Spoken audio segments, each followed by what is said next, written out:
जय श्री राधे। गुरुवे गौरचन्द्राय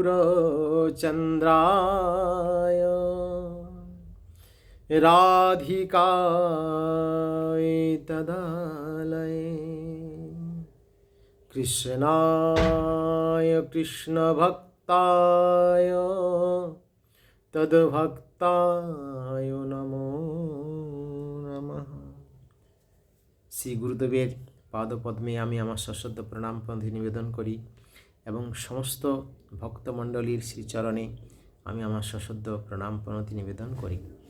আজকে এই ভিডিওতে একটু আমরা এসেছি শ্রীমদ্ ভগবদ্ গীতার ভগবানের মুখনিসৃত কয়েকটি বিশেষ বাণীর ব্যাখ্যার উদ্দেশ্যে।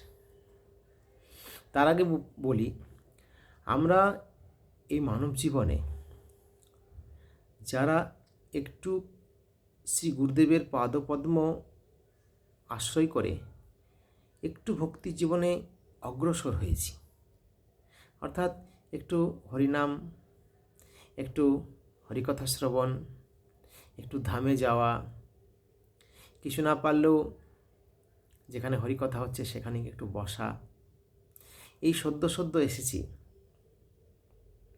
তাদের জন্য বিশেষ করে এই ভিডিওটা আজকে। অর্থাৎ প্রথম থেকে যদি যত্ন নিই, যত্নটা কেমন যত্ন? আমরা তো এই জাগতিক সংসারে অনেক কিছু যত্ন নিই, নিজের শরীরের প্রতি যত্ন, পোশাক আদির প্রতি যত্ন, সন্তান, স্ত্রী, স্বামী, আত্মীয় স্বজনের প্রতি একটা সুসম্পর্ক রাখার জন্য, ভালো ব্যবহার করার জন্য যত্ন, এরকম অনেক যত্ন আমরা নিয়ে থাকি। কিন্তু আরেকটা যত্ন, যে কথা এখানে ভগবান বলেছেন স্বয়ং, এবং সাধুরা সেই যত্নের কথা বিশেষ করে প্রথমেই বললাম, যারা ভক্তি জীবনে একটু অগ্রসর হয়ে শ্রী ভগবানের সেবাতে রত হতে চান, তাদের জন্য একটা যত্ন। কেন এই যত্নটা প্রয়োজন? কি শরীরের যত্ন তো নিচ্ছি, কাঁচা পোশাক পরে শরীরকে পরিষ্কার পরিচ্ছন্ন রাখছি, আত্মীয় স্বজনের সাথে একটা সুসম্পর্ক বজায় রেখে প্রেম ভালোবাসার আদান প্রদান করছি, তাও কি যত্ন? অন্তরে যিনি বিরাজ করছেন আমাদের শ্রী ভগবান, কেন অন্তরে ভগবান বিরাজ করছেন এর প্রমাণ কি? ভগবান স্বয়ং গীতাতেই কথা বলেছেন। দেখুন, আপনারা যদি বাড়িতে গীতা থাকে খুলে দেখবেন, ৫ম অধ্যায়ে ১৫ নম্বর অধ্যায়ে ৭ নম্বর শ্লোকটি খুলে দেখবেন। সেখানে ভগবান স্বয়ং বলছেন, মামৈ বাংশ জীবলোকে জীবভূত সনাতন মনঃ স্রষ্টানেন্দ্রিয়াণি প্রকৃতি স্থানিক কার্ষণী। পরিষ্কার করে ভগবান বলছে এই দেহে জীবাত্মা আমারই সনাতন অংশ। এই যে দেহটা আমাদের আছে, ভগবান বলছেন এটা আমারই অংশ, আমারই সনাতন অংশ, এবং সে প্রকৃতিতে স্থির হয়ে মন সহ পঞ্চেন্দ্রিয়কে আকর্ষণ করে। অর্থাৎ পরিষ্কারভাবে ভগবান বলছে এটা আমারই সনাতন অংশ। কোনটা? আত্মাটা। এই যে দেহটা ধারণ করে আছে যে আত্মাটা, সেটা হচ্ছে ভগবানেরই অংশ। এই জায়গাটা আমাদের যত্ন নিতে হবে, যেখানে ভগবান স্বয়ং বলছেন আমারই অংশ, অর্থাৎ স্বয়ং ভগবান সেখানে অবস্থান করছেন। এবং আরও অর্জুনকে এই কথা অন্য কথাও বলেছেন, ঈশ্বর সর্বভূতানাং হৃদয়ের সের্জুন তিষ্ঠতি। হৃদয়ের মধ্যে অবস্থান করছেন ভগবান। ভ্রাময়ন সর্বভূতানি যন্তা রূঢ়াণি মায়া। এই যন্ত্রের মধ্যে থেকে ভগবান স্বয়ং আমাদের মধ্যেই আছেন। প্রত্যেকটি জীবাত্মার মধ্যে ভগবান স্বয়ং তার সনাতন অংশরূপে আছেন। ভগবানেরই চিৎকণা অংশ আমাদের হৃদয়ের মধ্যে অবস্থান করছে। এই জায়গাটার প্রতি যত্ন, আত্মার প্রতি যত্ন। এই যত্নটা নিলে কি হবে? এই যত্নটা নিলে এটাই হবে, এই দেহটা যে পেয়েছি এটা সার্থকতা আসবে। এই দেহটা তো সবসময় ভোগের প্রতি লালায়িত, প্রবল গতিতে দৃশ্যমান ভোগ্যবস্তুর প্রতি পূর্ণ অভিনিবেশে দৌড়াচ্ছে। কিন্তু ইন্দ্রগুলোকে সংযম করে যদি একটু আত্মার সন্তুষ্ট দিতে পারি, স্বয়ং পরমাত্মারই অংশ, চিৎকণাংশ, সেটা সন্তুষ্ট হলেই আমাদের মানব জীবনের উদ্ধার। এই যত্ন নিয়ে ভগবান বলছেন, যতন্ত যোগী নিশ্চয়ং পশ্যন্তাত্মন্যবস্থিতম। আপনারা গীতা খুলে খুলে দেখতে পারেন, এই শ্লোকগুলো পড়বেন। এই শ্লোকটা আপনারা পাবেন 15 অধ্যায় পাবেন, 11 নম্বর শ্লোকে আছে।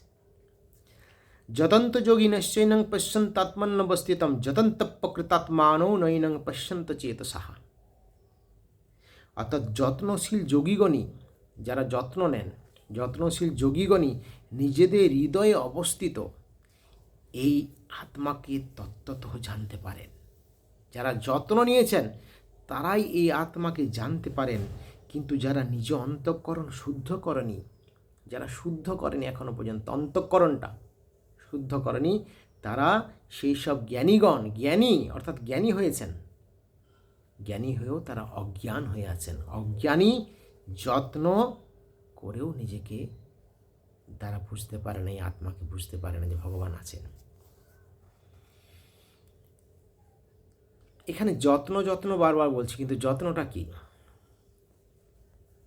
চেতনারূপী যে দর্পণ, আমাদের চেতনা ভাবনা রূপী যে আয়না, এটাকে পরিষ্কার করা।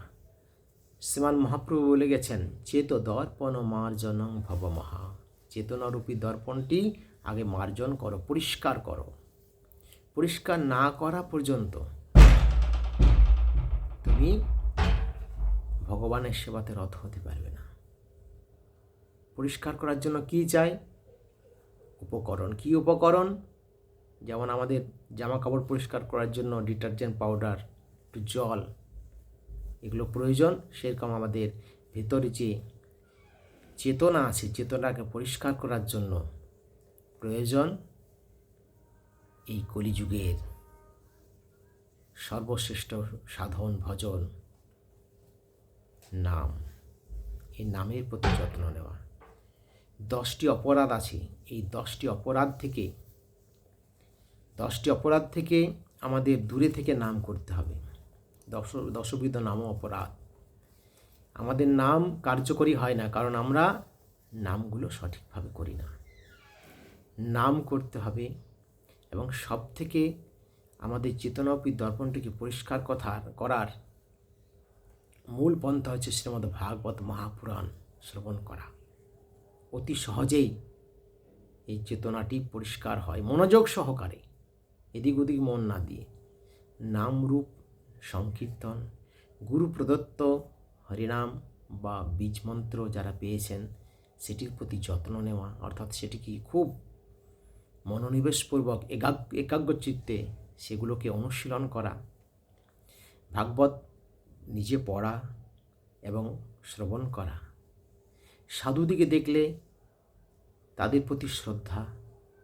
প্রত্যেক দিন বৃন্দে দেবীকে জল দেওয়া, ভগবানের শ্রী বিগ্রহের সেবা করা, এরকম একটু একটু করে যত্ন নিলেই অন্তরে আত্মা সন্তুষ্ট হন। এবং আত্মা সন্তুষ্ট হলে ভগবান বলেছেন, আমি স্বয়ং আত্মারূপে আছি।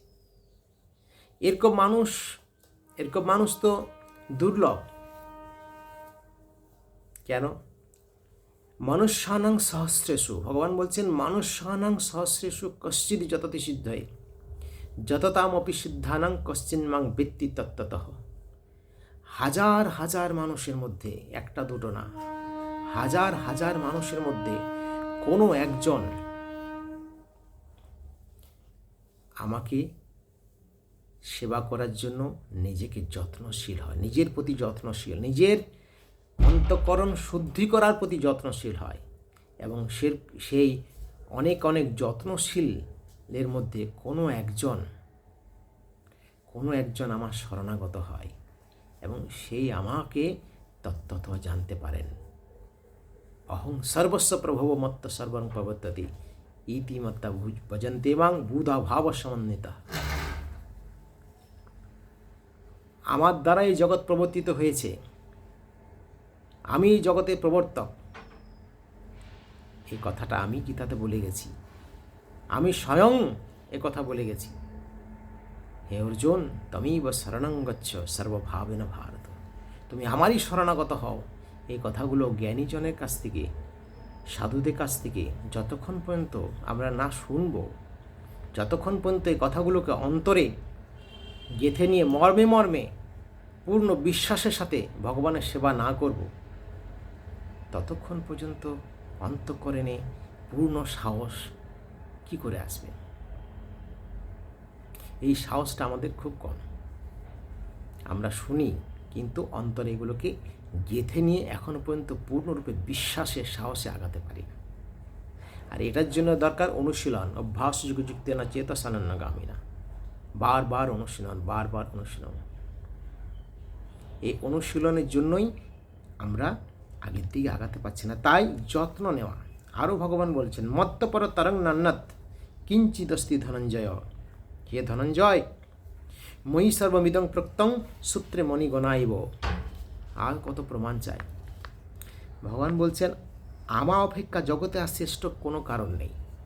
আমা হতে ভগবান থেকে শ্রেষ্ঠ আর কিছু নেই।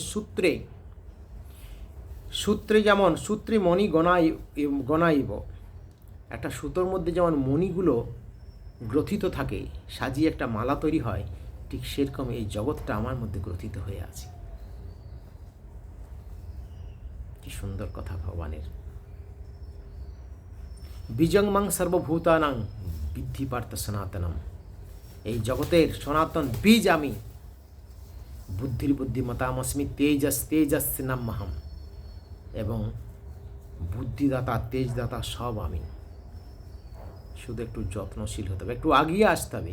কিচ্ছু না, সহজ ভাষায় এটাই যে বারংবার প্রত্যেক দিন সাধু সঙ্গ, প্রত্যেক দিন হরিকথা শ্রবণ, প্রত্যেক দিন হরিনাম, প্রত্যেক দিন ভগবত নিবেদিত প্রসাদ, প্রত্যেক দিন সব সময় ভাবনা, চেতনা, সব কিছুর মধ্যে ভগবান ভগবান ভগবান ভগবান, এর মধ্যে থেকেই সংসারে থাকুন। আমি আগের ভিডিওতে বলেছি, গুরুদেব শুধু নাম দিয়েছেন, জানি না ভগবান আদৌ আছে কি না আছে। ভগবান সেই কোথায় বৈকুণ্ঠে আছে, আমি কোথায় এখানে বসে আছি। ওই দুমালা জপ করলাম, এই রেখে দিলাম, হয় না, হয় না। এটার জন্য খুব ভজন করেও পাওয়া যায় না, খুব ভজন করেও পাওয়া যায় না, অতিরিক্ত গ্রন্থ অনুশীলন করেও অনুরাগ আসে না। ভজনটা কৃপা সাপেক্ষ, কথাটা খুব গুরুত্বপূর্ণ, খুব অন্তর্দৃষ্টি দিয়ে কথাটা শুনতে হবে। ভজনটা পূর্ণ কৃপা সাপেক্ষ, অর্থাৎ কোনো অনুরাগী, কোনো ভজন অনুরাগী সাধু যদি আপনাকে কখনো কৃপা করে দেয়, আচ্ছা এটা কিন্তু ওনারা পারেনও, যারা অনুরাগী সাধু তারা পারেন, ওনাদের এই ক্ষমতাটা আছে। ওনাদের কাছে চাইতে হয়, কি চাইতে হয় সাধুদের কাছে? আপনার ওই ভজন অনুভূতির এক বিন্দু আমাকে দান করুন, বাবা আমাকে কিছু একটা আদেশ করুন। আমরা চাই, বলি।